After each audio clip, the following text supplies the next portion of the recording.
Hi everyone, today I'm going to talk about something very interesting and powerful. It's real-time web technologies. In our daily life, we use real-time applications without even realizing it. For example, we can say when we send a message on WhatsApp and get an instant reply, or when we book a cab and see the driver's location moving live, or when we track cricket scores ball by ball. All this real-time technology is behind the scenes. So let's understand what powers this real-time experiences, starting with the WebSocket, Socket.io, Firebase, and also touching on the WebRTC. So, what is actually real-time communication? Real-time means data is sent and received immediately without a delay. In normal websites, the client browser sends a request and the server responds. But in real time, the connection stays open and both sides can push data at any time. It's like chatting on the phone versus sending a letter. So, coming on to the WebSocket, it is the core of real time. Let's start with the WebSocket. This is the core technology that allows bidirectional communication between a client and the server. In a normal HTTP request, the client sends a request and waits for the response. But in WebSocket, it keeps a persistent connection open. This allows the server to send data to the client at any time without the client having to ask for it again and again. So example use cases will be live chat apps or live stock market dashboards, multiplayer games like that. So WebSockets are very fast and lightweight, but writing raw WebSocket code can be tricky, especially for handling multiple users, fallbacks, reconnection, etc. The second, Socket.io. It is actually built on top of WebSockets.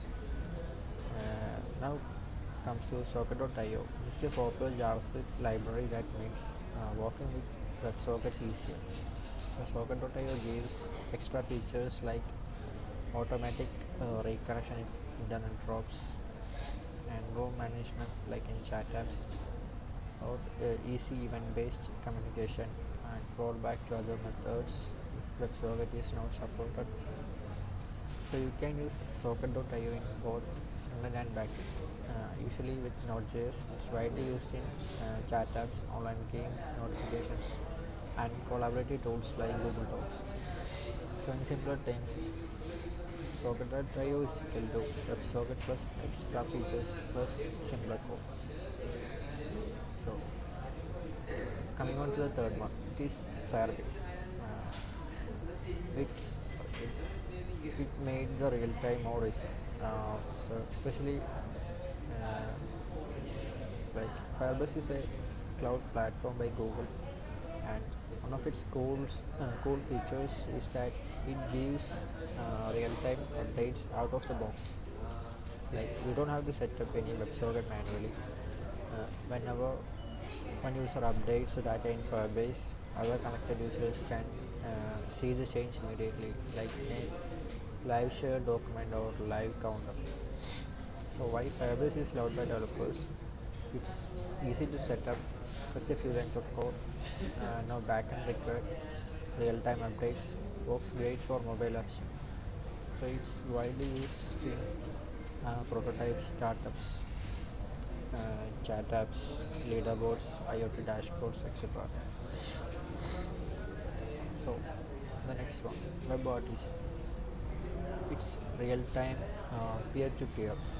Like it is a different kind of real-time technology, while WebSocket and Firebase are mainly used for client-server communication, but WebRTC is used for peer-to-peer communication. This means two browsers can connect directly without sending the data through the server, data to the central server. So this would be like in video call. There is no need of server because we are not storing it anywhere. So In that case, we can enable it through WebRTC, so the browsers of two clients will be connected together. So it is used for video calls like Google Meet, Zoom, and audio calls, screen sharing, file transfers between the browsers. So WebRTC also includes features like echo cancellation, noise filtering, and adaptive bitrate, but it's more complex to implement because it needs signaling like tone servers or other setup. So think of it like this: WebSocket or Socket.io, real-time text chat live updates, but Firebase is a real-time database, live syncing of data. So WebRTC is a real-time video, audio, peer-to-peer. So just keep that in mind. So at last, I will summarize all of this. So the first one, WebSocket. It is a client server, and the Socket.io it's also a client server, Firebase, but the only difference is WebRTC is peer-to-peer, and then the webs for the real-time support. All of them supports the real-time, so there's no need to say much about that.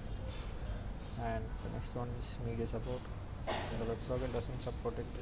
Socket.io also doesn't support. Firebase also doesn't support. But the WebRTC supports the video and audio. And then the setup complexity. WebSocket has medium level of complexity, but Socket.io is very easy. Socket.io is easy when compared to Firebase. Firebase is very easy, but WebRTC is hard. The use case would be WebSocket we can use for games, chat, Socket.io for chat or notifications, Firebase for live apps, WebRTC for video calls, screen sharing, etc. So recently, a Japanese robotics company developed a rideable robot that looks like a mechanical animal. People can actually sit on it and control it in real time using a mobile app. So it uses a mix of WebSocket and real time telemetry to sync movement and commands instantly. So these real time technologies are not just for the websites, they are used in robotics, IoT, real time monitoring, remote surgeries, and even self driving cars. So why should you care about the real time technologies? Because modern apps moving towards an instant user experience, whether it's real-time chat, live tracking, online collaboration, or even gaming. All of them need to be real-time data flow. So learning these technologies give you an edge in building modern, interactive, engaging applications. Whether you pick Socket.io, Firebase, or WebRTC, each one opens a new world of possibilities. So that's all. Thank you.